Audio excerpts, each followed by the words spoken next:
لو دوستو، جس جمعرات کا آپ کو انتظار تھا، ماہ ذی الحج کی آخری جمعرات آپ پہنچی۔ آپ سب سے گزارش ہے یہ 3 کام ضرور کر لیں، انشاءاللہ عز و جل نئے سال کے آغاز میں ہی رب تعالی آپ پر اپنا خاص و کرم فرمائے گا۔ ان اللہ علی کل شیء قدیر، اللہ تعالی ہر چیز پر قادر ہے۔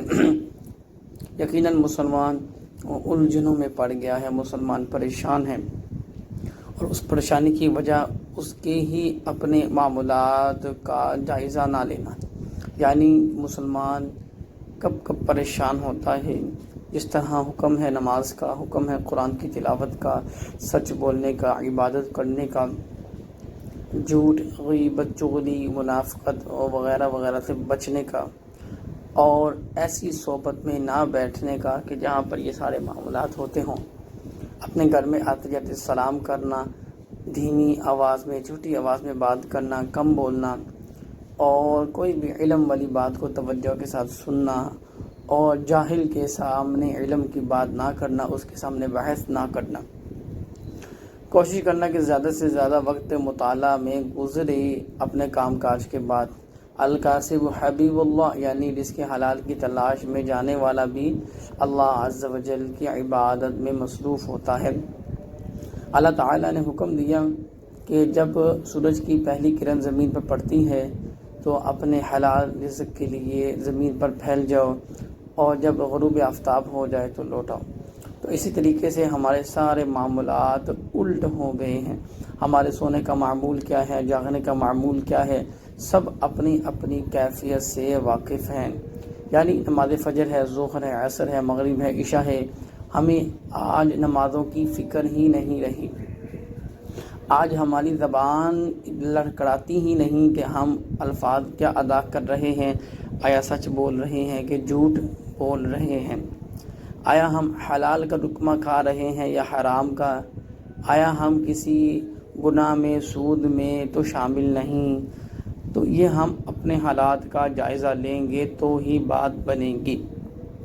یقیناً حضرت امام حسین رضی اللہ تعالی عنہ، آپ نے یزید کی بیعت نہیں کی۔ آپ مدینہ شریف سے مکہ شریف اور پھر کوفہ کی طرف آئے، وہاں سے پھر آپ کربلا کی سرزمین پر اترے اور جانوں کے نذرانے پیش کیے، لیکن آپ نے ظلم کے سامنے اپنا سر نہیں جھکایا۔ تو یہ نیا سال کا آغاز ہمیں یہ بھی نصیحت دیتا ہے۔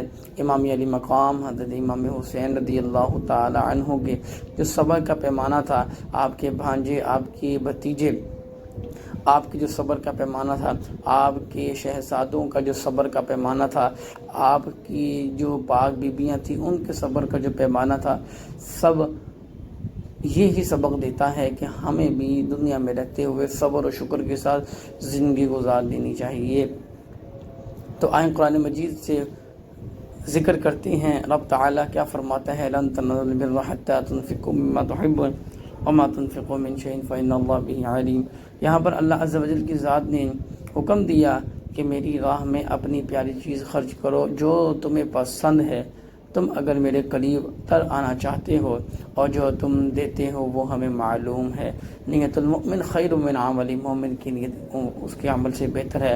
حضور کا فرمان ہے۔ میرے دوست احباب، ایک بات یاد رکھیے گا کہ میری جو گفتگو کروں گا نچوڑ ہے وہ قرآن و سنت کے ہی مطابق ہے۔ کوشش ہوتی ہے کہ گفتگو جو بھی کی جائے قرآن اور احادیث کے مطابق کی جائے، نصیحت کی جو بھی بات دی جائے حضور علیہ الصلوۃ والسلام کے حدیث پاک کا مفہوم اور دیگر صحابہ کرام کی جو روایات ہے وہاں سے لیا جائے۔ تو آپ سے بھی گزارش ہے آپ بغور اس کو سنا کریں، اس پر عمل کرنے کی کوشش کیا کریں، اور خدا کی قسم ہماری زندگیوں میں آسانی آ جائے گی۔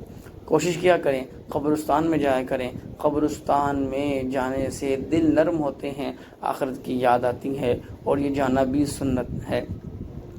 وہاں پر جا کے جہاں پہ تختی لگی ہے پڑھا کریں۔ اللہ کی قسم کھا کے کہہ رہا ہوں، آپ روٹین سے جائیں، 5 منٹ کے لیے جائیں اور تختی میں پڑھیں۔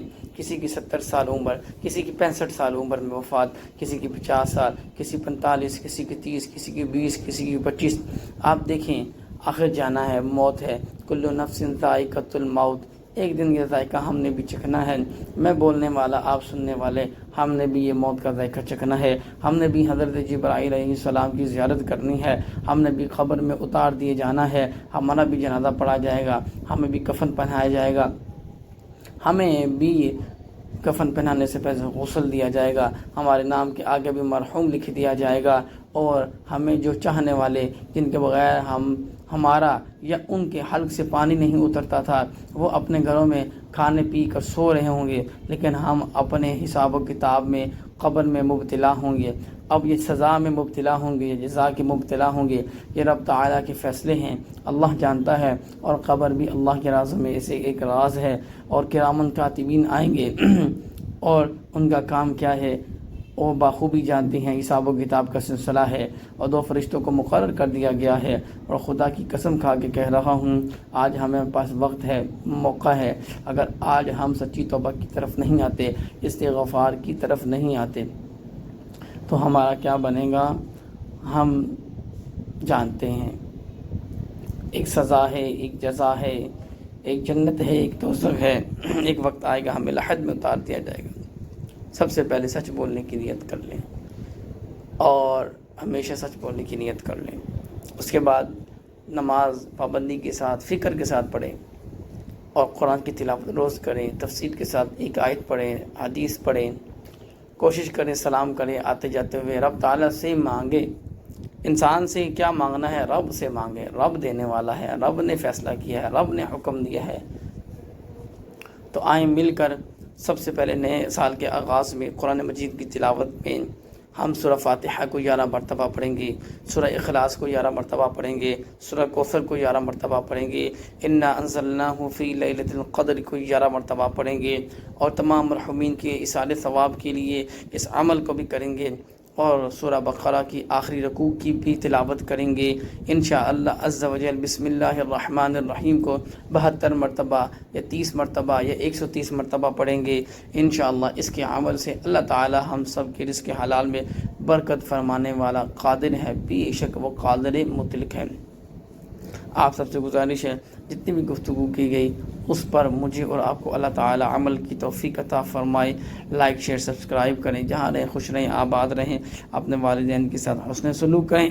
وَقَضَىٰ رَبُّكَ أَلَّا تَعْبُدُوا إِلَّا إِيَّاهُ وَبِالْوَالِدَيْنِ إِحْسَانًا، اپنے والدین کے ساتھ حسن سلوک، نرمی، اطاعت، فرمانبرداری، آواز نیچی، نظر نیچی، اگر وہ آ جائیں تو اپنی سیٹ کو چھوڑ دیں، اپنی نشست کو چھوڑ دیں اور کھڑے ہو جائیں، ان کے ادب میں، ان کے ہاتھ پاؤں چھوئیں، ان سے دعا کروائیں، اگر آپ دنیا آخرت میں کامیاب ہونا چاہتے ہیں۔